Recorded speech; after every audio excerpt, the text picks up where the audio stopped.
A guerra contra a maconha começou no início do século XX, devido ao interesse de poderosas indústrias de tecidos sintéticos e papel quererem se livrar do concorrente cânhamo. Maconha, erva, marihuana e hemp são nomes comuns da planta cannabis sativa, cujos efeitos euforizantes são conhecidos há milhares de anos.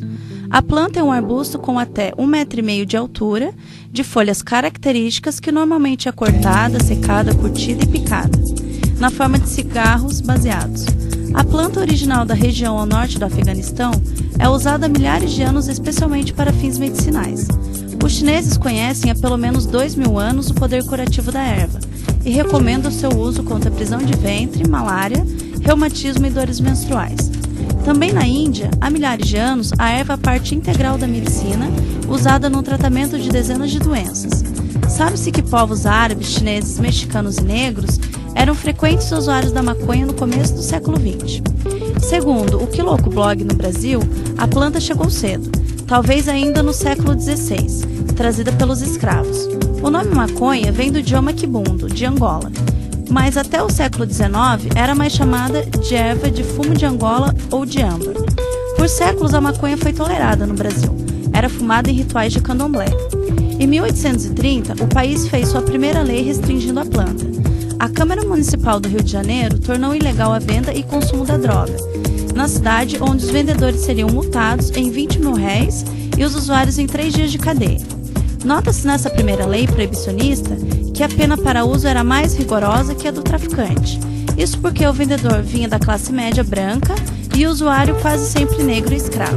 Nos dias de hoje, temos como os principais defensores da maconha no Brasil o deputado federal pelo Partido Verde Rio de Janeiro, Fernando Gabeira, cientistas de ilibada reputação, personalidades políticas e culturais, membros da Organização Mundial da Saúde, Unesco e outras entidades não governamentais, além, é claro, de uma significativa parcela da sociedade. Em seu governo, o presidente Fernando Henrique Cardoso propôs a descriminalização da maconha. A proibição da maconha tem mais a ver com interesses morais, políticos e econômicos do que com os argumentos científicos, sendo que nenhum mal sério à saúde foi comprovado para seu uso esporádico. A desinformação dominante leva pessoas a classificarem a maconha como uma droga tão terrível e perigosa quanto o crack, a cocaína e a heroína, deixando isolados casos pontuais a respeito do tabaco e do álcool. O que será que faz mais mal, 100 gramas de maconha ou um maço de cigarros? É imprescindível a análise de alguns fatos que acarretam na descriminalização da maconha. Ela amenizaria com certeza o problema do tráfico de drogas. Hoje no Brasil, a indústria do tráfico faz muito mais vítimas do que as próprias drogas. Não é a repressão que faz com que o consumo da cannabis diminua. Os efeitos causados pelo consumo da maconha, bem como a sua intensidade, são os mais variáveis e estão intimamente ligados à dose utilizada, concentração de THC na erva e reação do organismo do consumidor, com a presença da droga. Os efeitos físicos mais frequentes são avermelhamento dos olhos, ressecamento da boca e taquicardíaca, elevação dos batimentos cardíacos, que sobem de 60 a 80 para 120 e 140 batimentos por minuto. Com o uso contínuo, alguns órgãos como o pulmão passam a ser afetados. Devido à contínua exposição da fumaça tóxica da droga, o sistema respiratório do usuário começa a apresentar problemas como bronquite e perda da capacidade respiratória. Além disso, por absorver uma quantidade considerável de alcatrão presente na fumaça de maconha, os usuários da droga estão mais sujeitos a desenvolver o câncer de pulmão. Segundo Burdirman, para morrer de intoxicação de THC, um sujeito de 80 quilos tem que fumar 900 baseados de uma vez. Muitos tentaram. O consumo da maconha também diminui a produção de testosterona. A testosterona é o hormônio masculino responsável, entre outras coisas, pela produção de espermatozoides. Portanto, com a diminuição da quantidade de testosterona, o homem que consome continuamente maconha apresenta uma capacidade reprodutiva menor. Os efeitos psíquicos são os mais variados. A sua manifestação depende do organismo e das características da erva consumida. As sensações mais comuns são bem-estares iniciais, relaxamento, calma e vontade de rir. Pode-se sentir angústia, desespero, pânico e letargia. Ocorre ainda uma perda da noção do tempo e espaço, além de um prejuízo na memória e latente falta de atenção.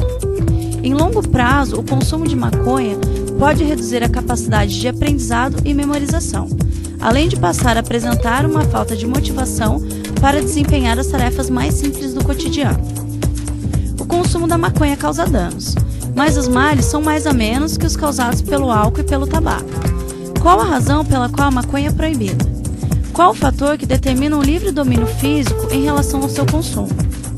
Existe uma força social? Qual sua perspectiva é liberar ou descriminalizar a planta, livre dos preconceitos e dos fatores culturais e econômicos? Embora o nosso sistema alimente o preconceito a partir de três forças, social, jurídica e cultural, em que as três trabalham de forma ativa em manter um posicionamento negativo da maconha, foi identificada uma forte demanda do mercado consumidor que reivindica questões éticas, filosóficas, ligadas ao seu consumo, caminhando paralelamente com o direito de livre escolha, tomando conta de suas consequências e propriedades psicoativas. Os fatores que certificam sua proibição estão ligados ao seu potencial comercial, que gerava um componente não explorado de uso comum, categorizado como matéria-prima para a produção de telas e papel com amplo potencial de expansão nos territórios.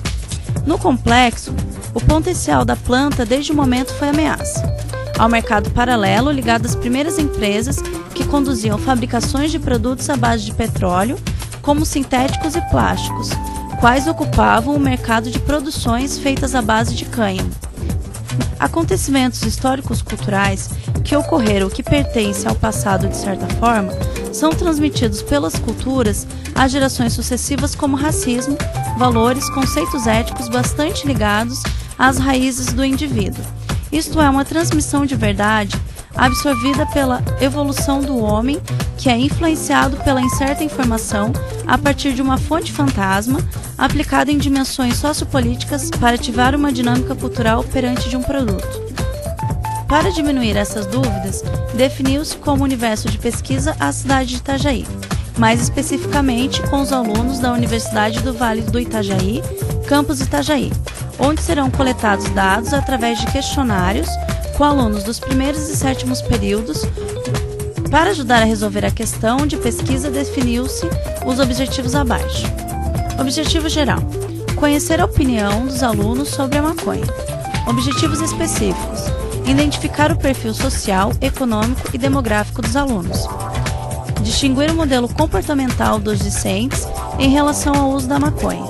Diagnosticar o posicionamento dos estudantes em relação à legalização da maconha. Investigar as causas do uso da maconha. A realização desse trabalho é feita por pesquisa conclusiva, transversal múltipla, questionário com perguntas dicotômicas, escala Likert e múltipla escolha.